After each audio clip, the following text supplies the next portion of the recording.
J'ai mis un peu de temps à vous faire cette vidéo, mais écoutez, on est le 27 avril, on est en plein dans le printemps, donc écoutez. En plus, ce qui est cool, c'est que contrairement à d'habitude où je vous fais une vidéo de ce que je compte lire pour la saison, et ben là, ça va être une vidéo où j'ai déjà lu une partie de tout ce que j'avais prévu de lire, et donc je peux direct vous faire un retour sur ces livres-là. Donc ça, c'est plutôt cool. Je les ai un peu, entre guillemets, classés en catégories. J'ai les romans, les livres graphiques, on va dire, et les BD. Je lis pas mal de BD en ce moment, j'ai envie de lire pas mal de BD. Et j'en profite pour vous rappeler que moi-même j'ai sorti un livre sur le printemps, Mon printemps cosy, donc qui est un livre entièrement illustré. Vous voyez, qui est un guide poétique du printemps. Bon, je pense que si vous regardez cette vidéo, c'est que vous me connaissez déjà et que vous savez déjà ce que je fais, mais on ne sait jamais. En tout cas, vous lui avez fait un merveilleux accueil et je suis vraiment très heureuse qu'il ait rejoint vos petites bibliothèques, vos petits chez vous, vos petits terriers, puisque moi j'ai mis tout mon cœur et je l'avais créé évidemment pendant la saison du printemps l'année dernière. Enfin, je l'avais commencé parce qu'après je l'ai créé aussi pendant l'été et jusqu'à cet hiver. Dedans, il y a tout ce que représente le printemps pour moi en termes de films, de séries, de culture, de jardin, de maison, de déco, de nourriture, etc., etc. Bon, on démarre ? Alors, en roman, il n'y en a que 3, puisque je suis pas très dans un mood roman en ce moment. Donc, je vous avais dit dans un de mes vlogs que j'avais démarré La petite maison à la prairie. Donc, au moment où je vous en parlais, j'avais lu le préquel. C'était La petite maison dans les grands bois. Et du coup, j'ai démarré, j'en suis aux 3/4, hein, le tome 1 de La petite maison à la prairie, qui est très sympa. C'est juste qu'en plein milieu, je suis passée dans un mood BD. Et comment je suis passée dans un mood BD? C'est parce que je suis allée chez des amis un week-end et j'avais pas amené de livres à lire. Et du coup, je suis allée piocher dans leur bibliothèque et je me suis relu des Astérix que j'avais pas, enfin que j'avais lu il y a très longtemps, que j'avais pas. Et ça m'a fait grave plaisir en fait de relire des Astérix. Du coup, je suis allée à Cultura la semaine d'après, je m'en suis acheté 2-3 que j'avais pas dans ma collection et du coup je me suis mis à les lire. En allant à Cultura, je suis tombée sur des nouveautés BD qui avaient l'air trop cool. Du coup, je suis partie dans une période BD. Mais du coup, je compte bien le finir puisque j'ai beaucoup aimé. Donc pour ceux qui ne connaissent pas, ce qui peut exister, La petite maison dans la prairie, c'est en fait l'histoire vraie de Laura Ingalls Wilder, qui est une personne qui a vraiment existé et qui a vécu, vous voyez, ça se passe en 1800 et quelques, quoi, à l'époque où les colons, ils commençaient à s'installer sur les terres aux États-Unis, en l'occurrence des terres qui appartenaient aux Native Americans. Mais à cette époque-là, voilà, c'est pas notre époque de maintenant, les choses ne se passaient pas comme ça. Donc on suit Laura avec ses parents, Caroline et Charles, et ses 2 sœurs. Il y en a une qui s'appelle Carrie, la petite, et la grande, je sais plus.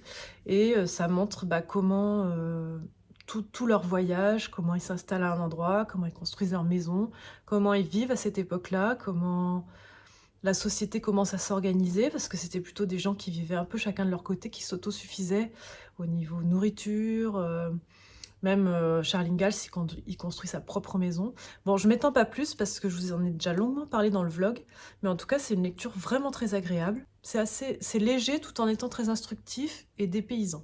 En parallèle, je lis Mona Chollet, Beauté fatale. En fait, je l'avais commencé il y a 2 ans et je l'avais jamais fini. Donc là, j'en suis pareil, j'en suis presque aux 3/4. Je le lisais en parallèle de La petite maison dans la prairie.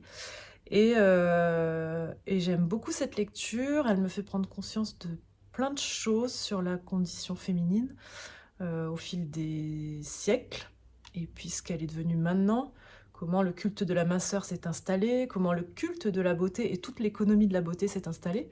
Et ça fait beaucoup réfléchir, ça remue pas mal aussi, franchement. Moi, ça me met un peu en colère, en fait. Et le problème, c'est que j'arrive pas...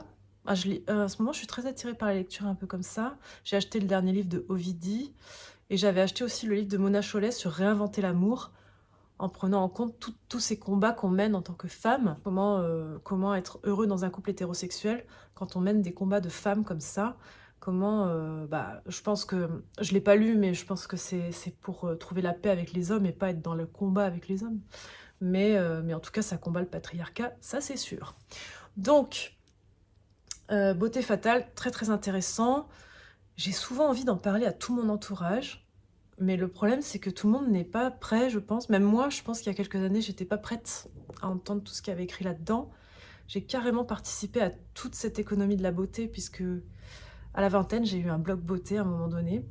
Donc, ça fait à la fois culpabiliser d'avoir participé à ça, en même temps, ça remet en question de se dire et pourquoi finalement, par exemple, pourquoi je m'épile et je souffre pour être belle? Est-ce qu'il y a vraiment un sens à tout ça? Est-ce que c'est pas cette histoire d'épilation, c'est pas quelque chose qui a été construit par la société de consommation pour coller à une image pas réaliste finalement, parce que bah, si on a été créé avec des poils, c'est qu'il y a une utilité. Et effectivement, moi, je ne me vois pas me balader jambes pleines de poils, et pourtant, je suis révoltée de cette idée de l'épilation, quoi. Et du coup, moi, ça me crée un espèce de débat intérieur où je me sens pas à l'aise, où je culpabilise vachement, et où j'arrive pas à trouver la position juste vis-à-vis de tout ça, entre ce que je pense et ce que je fais, en fait. Donc voilà, très bonne lecture. Donc si vous l'avez lu, n'hésitez pas à me donner votre sentiment aussi. Mais en tout cas, ça fait beaucoup de bien, et notamment sur le culte de la minceur, c'est une question qui me taraude un peu en ce moment, puisque j'ai pris pas mal de kilos, et j'étais pas habituée à ça, puisqu'en fait, toute ma vie, j'ai été naturellement mince, on va dire. Et comment apprivoiser son corps, comment l'accepter, et ce genre de lecture fait beaucoup de bien, parce qu'en fait, on se rend compte que si on n'accepte pas bien son corps quand on a pris des kilos, bon, en dehors des questions de santé, hein, je parle d'une question d'esthétique, etc., c'est parce qu'il y a tous ces dictats de la beauté et de la minceur. Bon, si vous voulez creuser le sujet, je vous conseille de le lire. Il y a beaucoup de vidéos de youtubeuses sur ce sujet-là, notamment de Enjoy Phoenix, qui a une vidéo qui est pas trop mal faite, et de My Better Self, où elle fait vraiment une vidéo là-dessus qui est top. Donc si ça vous intéresse. Ensuite, je me suis acheté La Vallée Arc-en-Ciel. Donc pour ceux qui ne le savent pas, je crois que c'est le dernier tome hein, des aventures de Anne. Donc Anne de Green Gables, Anne d'Avonlea, Anne et la Maison au Pignon Vert, etc., etc. Toute cette série sur les Anne, écrite par Lucie Maud Montgomery. Et donc je vous refais pas le résumé parce que ça c'est le tome genre 7, 6 ou 7 quoi. Mais là on voit justement c'est ses enfants. Donc le tome précédent justement était déjà pas mal sur ses enfants. Et ça m'avait un peu moins plu. Mais j'ai quand même envie de finir cette saga parce que je suis complètement inspirée par Anne. J'adore cette personnage. C'est devenu un modèle même avec ses leçons de vie, avec son... Enfin voilà, ça m'a tellement inspirée, si vous voulez, que j'ai même fait quelque chose dédié à Anne sur le calendrier qui va sortir à la fin de l'année. Vous le verrez, j'espère que ça vous plaira. En tout cas, voilà. Ça, donc je ne l'ai pas encore lu celui-là, je compte le lire. Ensuite, en livre illustré, parce que je fais des livres illustrés, parce que j'adore lire des livres illustrés, j'ai acheté Le carnet d'un jardinier amoureux du vivant, qui est en fait un genre de tome 2, puisque j'avais déjà... Alors, je ne sais plus comment il s'appelait, le tome 1 de Fred Bernard, je crois que c'était... Mais qui était un super livre, et en fait, vous voyez, c'est... comme un carnet de jardin, un peu comme ce que je vous parle dans mon printemps cosy, où il note toutes ses observations de la nature, il note les dates, on apprend des choses sur la nature, sur les oiseaux, sur tout ce qu'il observe. Et franchement, c'est aux éditions Albin Michel, c'est un super bouquin. Donc je ne l'ai pas encore lu, mais parce que j'ai tout le temps de le lire. Mais je sais qu'il va me plaire parce que j'avais adoré le premier. C'est une sacrée brique, hein, franchement. Je sais pas combien de temps il a mis à le faire, mais sacré boulot. Je regrette juste qu'ils aient mis un contour jaune. Je trouve que c'est particulièrement moche, mais bon, ça n'enlèvera rien à la qualité du livre. Mais en tout cas, voilà, j'aime beaucoup cet illustrateur. À l'époque, il avait sorti son autre livre en même temps que celui qui avait écrit l'Oasis. D'ailleurs, j'ai relu l'Oasis au mois de février. J'avais envie de me remettre dans le bain du jardin. L'Oasis, c'était une BD de... je vous mettrai un visuel là. Je vous en ai parlé dans ma vidéo des livres du printemps avec les incontournables. Et ça m'a fait tellement de bien de relire cette BD. J'adore cette BD. Je me dis autant qu'un jour, je ferai peut-être une BD comme ça sur mon aventure avec mon jardin, quoi. Parce que ça, en plus, c'est quelque chose qui est tellement propre à chacun. Mais c'est juste que le format BD est bien cool pour des choses comme ça, je trouve. Je me suis offert Walden ou La vie dans les bois. Donc là, c'est un roman illustré. Je vous le montre. Vous voyez, il y a des planches, mais il y a quand même beaucoup de texte.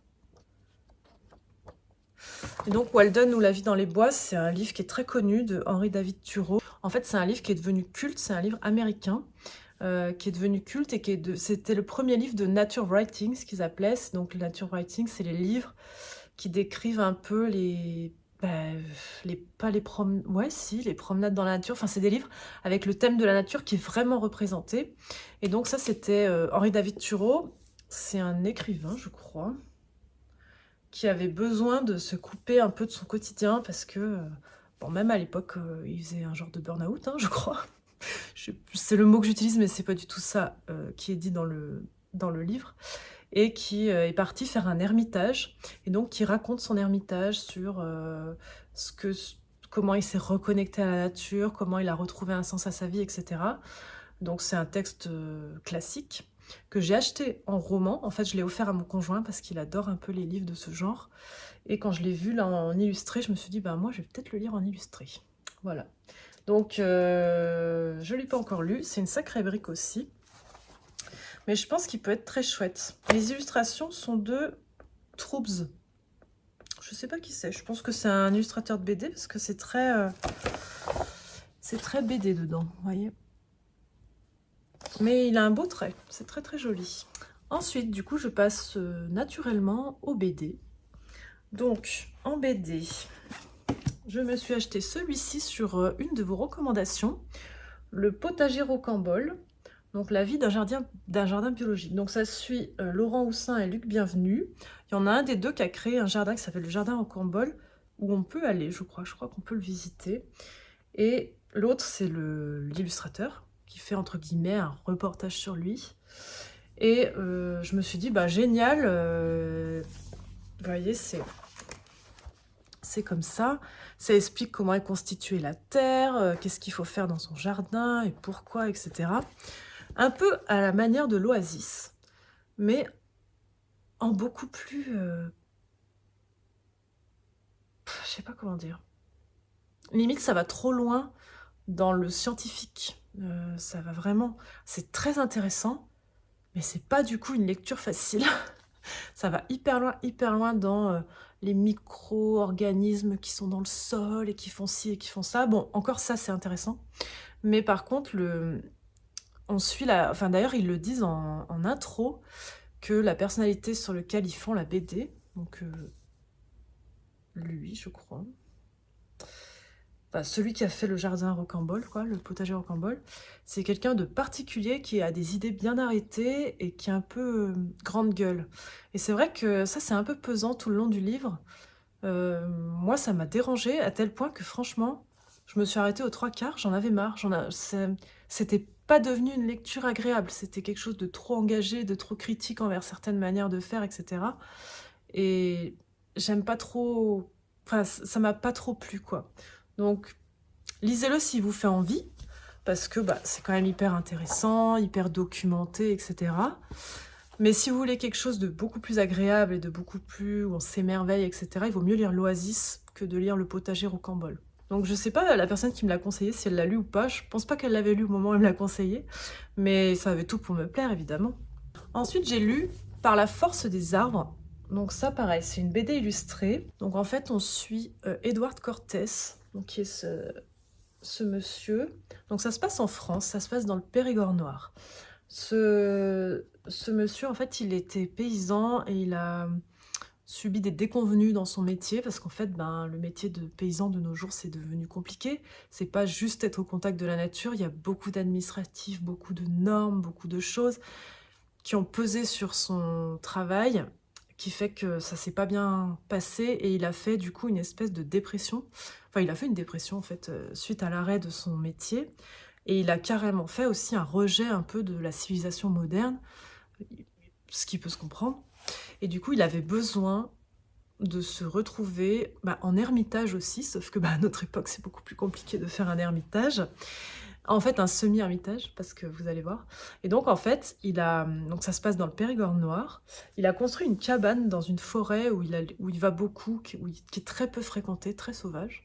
Il a construit cette cabane. Il l'a construit dans le principe qu'un jour, il la déconstruira, donc elle ne va pas entraver, si vous voulez, tout l'arbre, etc. Enfin, c'est vraiment quelque chose qui peut se renlever après. Dans le but, donc il met 6 mois à construire sa cabane, il se fait aider par ses amis, sa famille, etc.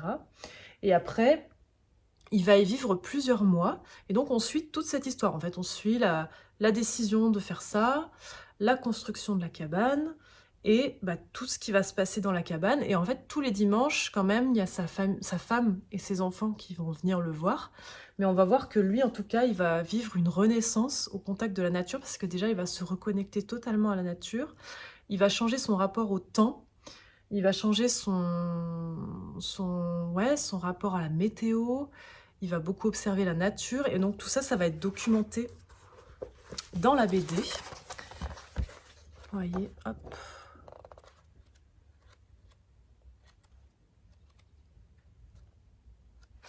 Et j'ai adoré cette BD, franchement. En plus, à des moments, il y a des citations, il y a beaucoup de réflexions aussi sur la santé mentale. Et on avait vraiment envie d'aller avec lui, en fait, dans cette cabane. En plus, ça fait du bien de voir qu'il se reconstruit vraiment, il s'en sort. Et même lui, il se dit, mais je comprends pas comment j'ai pu vouloir arrêter ma vie, alors qu'en fait, je me sens pleinement vivant maintenant. Et on voit en fait tout son chemin de reconstruction, mais surtout tellement lié à la nature. Et c'est vraiment très bien retranscrit. Les dessins sont assez jolis. Enfin, je trouve que cette BD a une âme. Comme l'Oasis avait une âme, cette BD a une âme. Et on ressent vraiment le message qu'il veut nous faire passer. Donc vraiment, moi, je vous la conseille. J'ai adoré cette BD. Je vais la faire lire à mon conjoint. Je suis sûre qu'il va adorer aussi. Et ça fait du bien, en fait, ce genre de récit. D'ailleurs, ça m'a fait penser à Les Lendemains de Melissa d'Acosta, que j'avais lu il y a 2 ans, qui, lui, est un roman où, pareil, là, c'est une héroïne qui vit une épreuve vraiment horrible. Elle perd son conjoint et son bébé, et elle est en complète dépression, et elle part en fait au fin fond de l'Auvergne, où petit à petit, pareil, elle va s'occuper d'un jardin, et elle va petit à petit se reconstruire au contact de la nature, au contact des saisons, et se resocialiser, tout ça. Enfin, on voit un peu tout son cheminement mental. Et j'avais adoré ce roman. Il était très dur, franchement, c'était assez dur à lire. Je le lisais pas le soir parce que ça me mettait le cafard. Mais par contre, à la fin, on se sent tellement heureux pour elle. Et puis, tout son rapport au jardin, à la nature, m'a beaucoup touchée. J'ai vraiment beaucoup aimé ce roman, que vous m'aviez conseillé d'ailleurs. Ensuite, je me suis pas offert. J'ai offert cette BD à mon conjoint l'année dernière, Partir, sur les chemins de Compostelle, que j'avais vu passer sur Insta. Et finalement, il l'a toujours pas lu, mais c'est moi qui suis en train de le lire. Vous voyez, j'en suis que au quart. Et franchement, je me régale. C'est génial. Et donc, on suit Lily, qui est illustratrice, qui a 36 ans, qui est maman d'un petit garçon, qui est mariée, tout ça, qui est sur une demande un peu entre son agent et son éditeur, en discutant. Ils en sont venus à lui dire pourquoi tu ferais pas Compostelle et pourquoi tu ferais pas une BD là-dessus. Et elle doit faire aussi un documentaire pour la télé. Sauf que elle a quand même un lien avec Compostelle depuis toujours, puisque ses parents tiennent un gîte sur Compostelle, enfin sur le parcours de Compostelle. Mais elle s'était dit, je le ferai un jour, mais genre elle pensait à 50 ans, quoi. Et là, en fait, elle a 36 ans, et elle se dit, autant, je vais partir 2 mois toute seule faire Compostelle. Et donc, elle s'inquiète parce qu'elle se dit, je vais partir... En fait, l'idée, c'est qu'elle fasse aussi une digital detox, et qu'elle raconte tout ça. Et donc, c'est vraiment expliqué, raconté avec humour, c'est très drôle. Il y a des photos aussi dedans. Attendez que je vous montre. Ouais, là, elle décrit son matériel, les itinéraires. Les dessins sont assez simples, mais franchement, très cool. Enfin, c'est pas gênant. Je pensais que ça me gênerait, parce que j'aime bien quand les dessins sont très travaillés. Mais vous voyez, là, il y a plein de photos. Du coup, ça rend le truc encore plus vivant. Et je me régale. J'ai trop hâte de la retrouver chaque soir. Vous voyez, il y a des grands dessins aussi comme ça. Et en fait, c'est super cool, du coup, elle raconte à la fois sa digital detox, à la fois comment elle s'est préparée, tout le matériel qu'elle a pris, comment elle s'équipe, comment se passent les étapes, comment tu dors sur Compostelle. C'est plein de petites astuces et c'est raconté avec humour.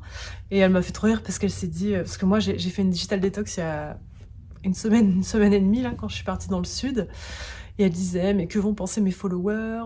Ils vont se croire que je les abandonne. Instagram va me punir parce que je vais plus poster. Enfin, c'est tellement des préoccupations qu'on a, quoi. Je veux dire... Enfin voilà, du coup, c'est super. Cette BD est super. Je me régale de la lire. Sinon, j'ai acheté celle-ci. C'est pareil, une de vous qui me l'a recommandée. Magasin Général, ça s'appelle. En fait, cette BD, elle a été créée par Loisel et Trip.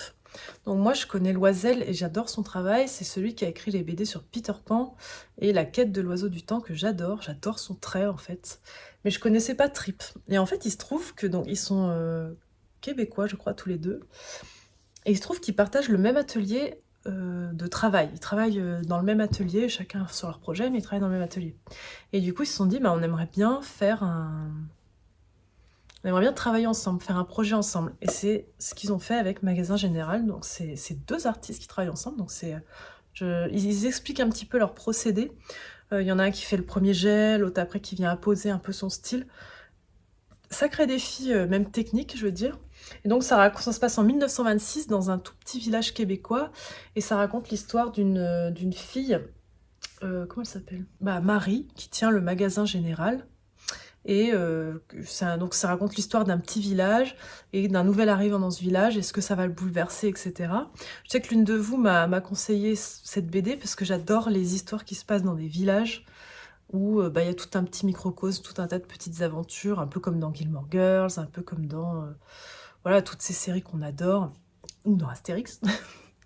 Et voilà, c'est une brique, et il y a plusieurs tomes comme ça. Il y en a 3 ou 4, je crois. Donc j'ai de quoi faire. Donc si ça me plaît, j'achèterai les autres. C'est aux éditions Casterman. C'est un bel objet.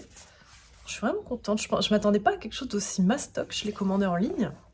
Et dedans, pour vous montrer, c'est un peu ce style, vous voyez. Donc voilà, j'ai très hâte de le lire. Je ne l'ai pas encore lu celui-là. Et enfin, je termine par un livre en anglais que je me suis acheté, mais là c'est plus un livre plaisir. C'est Laura Ingalls, c'est The World of Laura Ingalls Wilder. Donc c'est tout ce qui a inspiré le livre, des photos de l'époque, tout sur son parcours. En fait, je l'avais déjà version, enfin j'avais déjà un livre de cette collection sur le jardin de Béatrix Potter, qui est très chouette. Donc là, vous voyez, on retrouve des illustrations, des photos, des gravures. Voilà, des extraits de La petite maison dans la prairie. Enfin voilà, c'est tout ce qui entoure l'œuvre.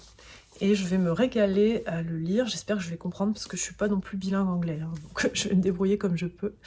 Mais voilà, je me suis fait ce petit plaisir. C'est un gros bouquin. Et voilà, nous arrivons au bout. Il n'y a pas tellement de lecture, mais en fait, j'ai pas tellement le temps de lire.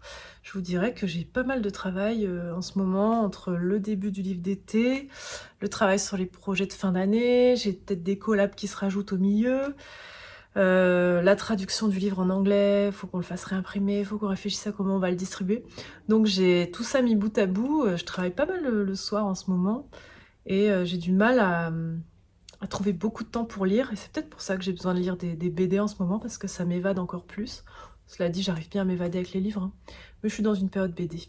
Mais en tout cas, ça me donne vraiment encore plus envie d'aller à fond dans mon jardin et de me balader dans la nature. J'adore en fait au printemps lire des livres sur le thème de la nature, de la connexion à la nature, des observations, de la botanique, ce genre de choses. C'est des thèmes qui sont assez privilégiés. Dans le livre du printemps, je vous ai fait une liste aussi des incontournables du printemps, mais c'est des livres que j'ai déjà lus, et qui sont dans ma toute première vidéo que j'avais fait sur les livres du printemps, comme Le Jardin Secret, comme les Jane Austen, enfin tous ces livres que j'associe au printemps. Mais bon, je les ai déjà lus, là j'ai envie de lire des nouvelles choses, donc c'est pour ça que je vous ai présenté tous ces livres aujourd'hui. Bon écoutez, j'espère que ça vous a plu. N'hésitez pas à me dire si vous en avez lu, si vous m'en conseillez d'autres. Voilà, à l'heure où vous regardez cette vidéo, je pense que je serai revenue de Paris où j'aurais fait ma dédicace. Je vous souhaite un très bon week-end.